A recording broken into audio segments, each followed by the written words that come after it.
नमस्कार दोस्तों, कैसे हैं आप सभी। उम्मीद करता हूं दोस्तों आप सभी स्वस्थ और मंगलमय होंगे।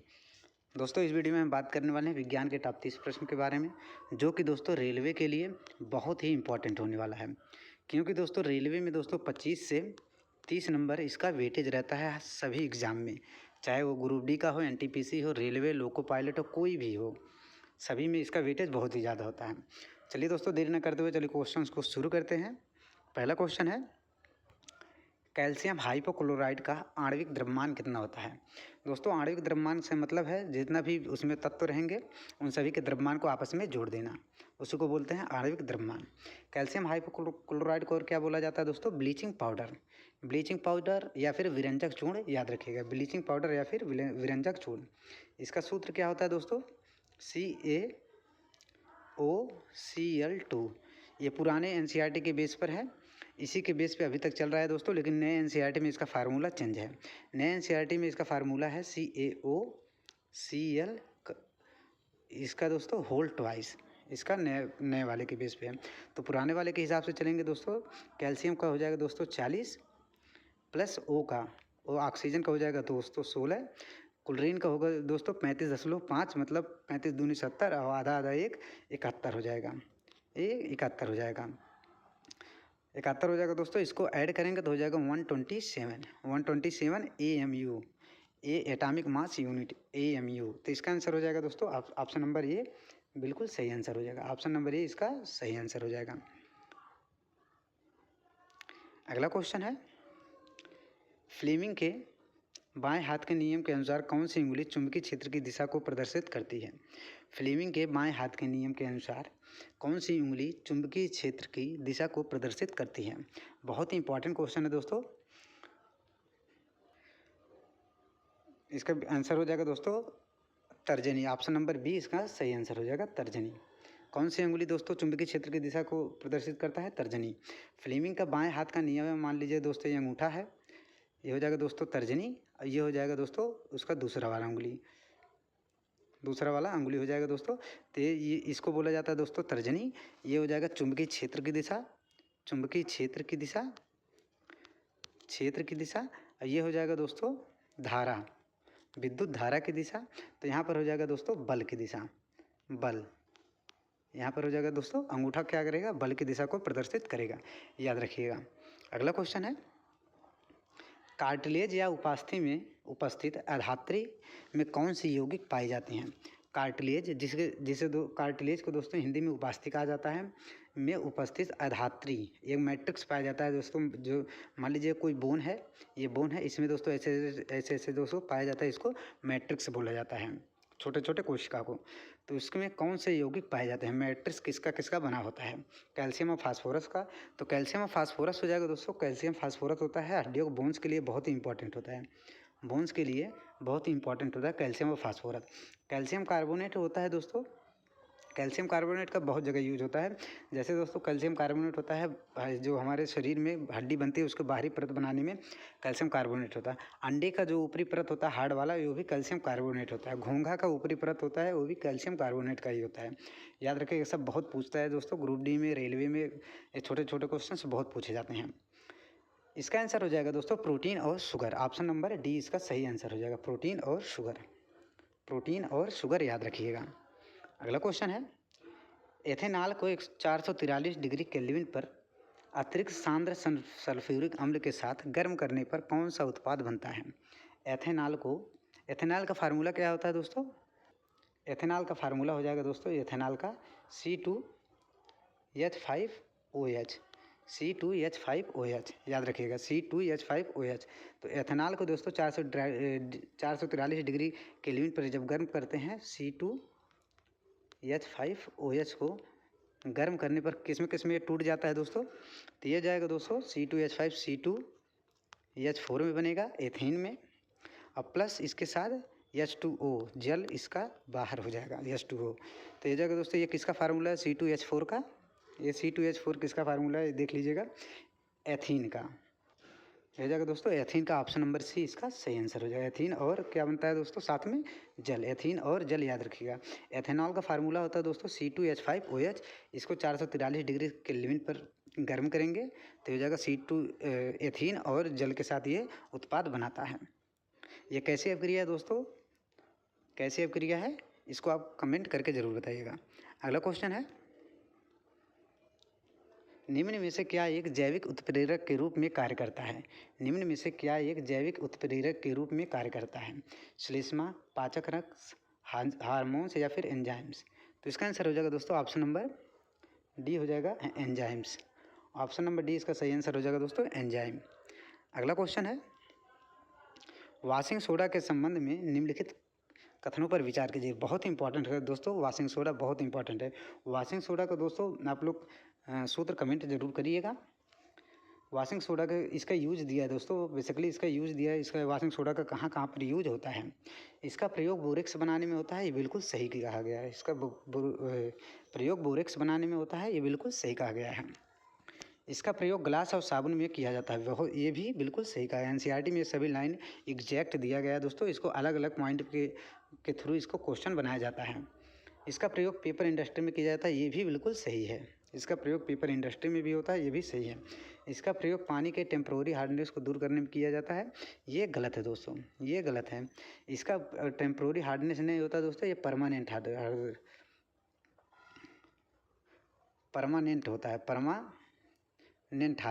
परमानेंट हार्डनेस को हटाने दूर करने के लिए होता है। ये पानी के परमानेंट हार्डनेस को दूर करता है वॉशिंग सोडा, याद रखिएगा। अगला क्वेश्चन है, घरेलू मक्खी का जीव वैज्ञानिक नाम क्या है? जो घरेलू मक्खी होता है दोस्तों उसका वैज्ञानिक नाम क्या है? तो ये हो जाएगा दोस्तों option number A, Musica Domestica. Musica Domestica याद रखिएगा, जो मुजिका डोमेस्टिका। होमो सैपियंस होता है दोस्तों मानव का, ह्यूमन का। मानव हो जाएगा दोस्तों होमो सैपियंस, ये भी याद रखिएगा। अगला क्वेश्चन, लासिका। लासिका आंतों में पचित और अवशोषित डैश का परिवहन करता है। लासिका जो होता है दोस्तों आंतों में जो पचित और अवशोषित जो पदार्थ होता है किसका परिवहन करता है? एंजाइमों का, कार्बोहाइड्रेट का, वसा का या फिर प्रोटीन का? किसका होगा दोस्तों? तो हो जाएगा दोस्तों प्रोटीन का परिवहन करता है। लासिका किसका करता है दोस्तों? प्रोटीन का। ऑप्शन नंबर डी इसका सही आंसर हो जाएगा दोस्तों प्रोटीन का। अगला क्वेश्चन है, निम्नलिखित में से किस रक्त समूह को सर्वदाता कहा जाता है? निम्नलिखित में से किस रक्त समूह को सर्वदाता कहा जाता है? तो इसका आंसर हो जाएगा दोस्तों ऑप्शन नंबर सी, ओ को। ऑप्शन नंबर सी हो जाएगा दोस्तों ओ को। अगला क्वेश्चन है, एक वयस्क मनुष्य के मूत्र में होते हैं, मतलब जो यूरिन होता है दोस्तों उसमें क्या क्या निकलता है यूरिन के साथ, ये इसमें पूछा गया है। एक वयस्क मनुष्य के यूरिन में क्या क्या निकलता है इसमें पूछा गया है। तो इसका आंसर हो जाएगा दोस्तों 95% इसमें होता है जल, याद रखिएगा 95% इसमें जल होता है। 2.5% यूरिया होता है और दोस्तों 2.5% अन्य अपशिष्ट पदार्थ होता है। 2.5% यूरिया होता है और 2.5% अन्य अपशिष्ट पदार्थ होता है। ऑप्शन नंबर सी इसका सही आंसर हो जाएगा।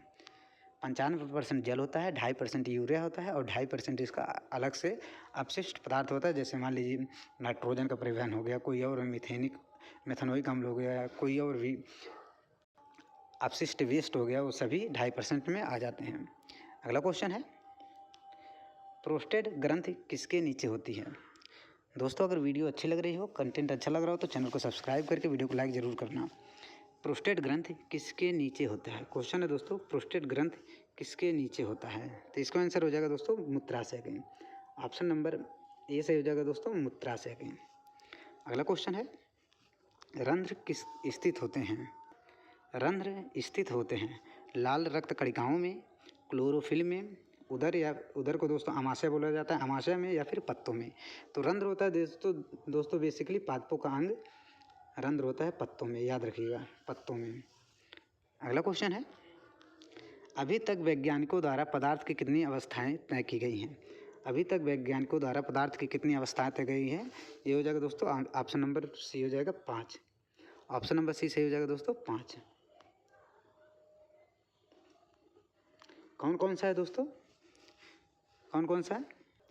तो हो जाएगा एक ठोस होता है, एक द्रव होता है, एक गैस होता है, ठोस द्रव गैस, एक होता है प्लाज्मा स्टेट, एक हो जाता है दोस्तों बोस कंडेंसेट स्टेट होता है, याद रखिएगा पांचों। अगला क्वेश्चन है, निम्नलिखित में से कौन सा क्षारीय विलयन नहीं है? निम्नलिखित में से कौन सा क्षारीय विलयन नहीं है? क्षारीय विलयन पूछा है दोस्तों, जिसमें दोस्तों अगर मेटल हो जाएगा तो मेटल में, तो इसका आंसर हो जाएगा दोस्तों ऑप्शन नंबर डी। थोड़ा इशू हो गया था दोस्तों, तो इसका आंसर हो जाएगा कौन क्षारीय विलयन नहीं है, तो हो जाएगा एल्युमिनियम हाइड्रोक्साइड, एल्युमिनियम हाइड्रोक्साइड। अच्छा दोस्तों, आज देखिए कि इसमें कैल्शियम दिया है, सोडियम दिया है, मैग्नीशियम दिया है, एल्युमिनियम दिया है। कैल्शियम Ca, सोडियम Na, कामा मैग्नीशियम Mg, कामा एल्युमिनियम Al। इसमें सबसे ज़्यादा रिएक्टिव तत्व कौन सा है? सबसे पहले अपक्रिया इनमें से कौन करेगा दोस्तों? इन चारों में से सबसे ज़्यादा रिएक्टिव तत्व कौन सा है? तो हो जाएगा दोस्तों सबसे ज़्यादा, अगर इसमें पूछे तो हो जाएगा सोडियम, सोडियम। क्योंकि दोस्तों अगर रिएक्टिविटी का टेबल उठा कर देखेंगे तो सबसे पहले आता है पोटेशियम, फिर आता है सोडियम, फिर आता है कैल्शियम। तो सोडियम पहले आ गया कैल्शियम से, उसके बाद आता है मैग्नीशियम, फिर आता है जिंक, ऐसे ही बहुत सारे आ जाते हैं, लास्ट में आता है AU, गोल्ड को। अगला क्वेश्चन है, अमोनियम सल्फेट का रासायनिक सूत्र है। अमोनियम सल्फेट का रासायनिक सूत्र क्या है? अमोनियम सल्फेट का रासायनिक सूत्र क्या है? तो हो जाएगा दोस्तों NH4 SO4। Option number C इसका सही आंसर हो जाएगा, ऑप्शन नंबर सी इसका सही आंसर हो जाएगा। NH4 का होल ट्वाइस, NH4 का whole twice dot SO4 ammonium sulphate का ये रासायनिक सूत्र होता है दोस्तों, बहुत इंपॉर्टेंट है। अगला क्वेश्चन है, Ag+ और Cl-, ये होगा दोस्तों Cl माइनस, Ag+ और Cl-, Ag+ और Cl- के संयुक्त होने पर कौन क्या बनता है? कौन सा यौगिक बनता है? तो हो जाएगा silver chloride, AgCl2, AgCl2, AgCl2 याद रखिएगा, सिल्वर क्लोराइड, AgCl बनेगा दोस्तों सिल्वर क्लोराइड। तो इसका आंसर हो जाएगा option number C, silver chloride. Option number C इसका सही हो जाएगा दोस्तों, सिल्वर क्लोराइड। अगला क्वेश्चन है, पीतल इनमें से किसका मिश्रण है? पीतल किसका मिश्रण होता है? तो पीतल होता है जस्ता और तांबा का होता है, लेकिन जस्ता कितना होता है, तांबा कितना होता है, ये भी याद होना चाहिए। जस्ता कितना होता है, तांबा कितना होता है पीतल में? तो हो जाएगा जस्ता 30% होता है, तांबा हो जाएगा 70%। जस्ता 30%, तांबा 70%, याद रखिएगा। अगला क्वेश्चन है, और आज का आखिरी क्वेश्चन है दोस्तों, सिरके में उपस्थित जैविक अम्ल कौन सा है? इसका आंसर हो जाएगा दोस्तों एथेनोइक अम्ल, ऑप्शन नंबर बी सही हो जाएगा दोस्तों, एथेनोइक अम्ल। दोस्तों उम्मीद करता हूँ वीडियो पसंद आई है।